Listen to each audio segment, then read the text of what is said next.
isa na ang arrangement. Bouquet. Kung bibili ka pa ng holder bouquet, mahal yun. Mga 200 plus. Ito na lang ang gagamitin natin. Ganito lang. Improvise.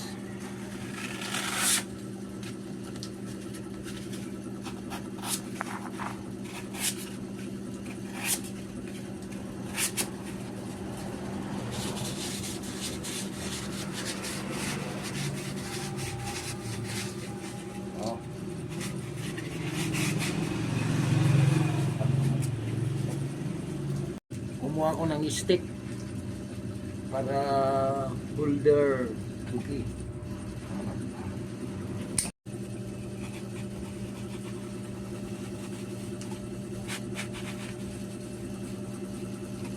Holder bouquet.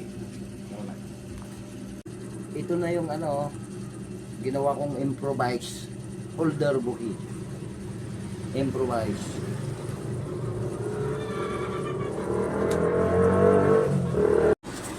Yung pisa na natin, guys.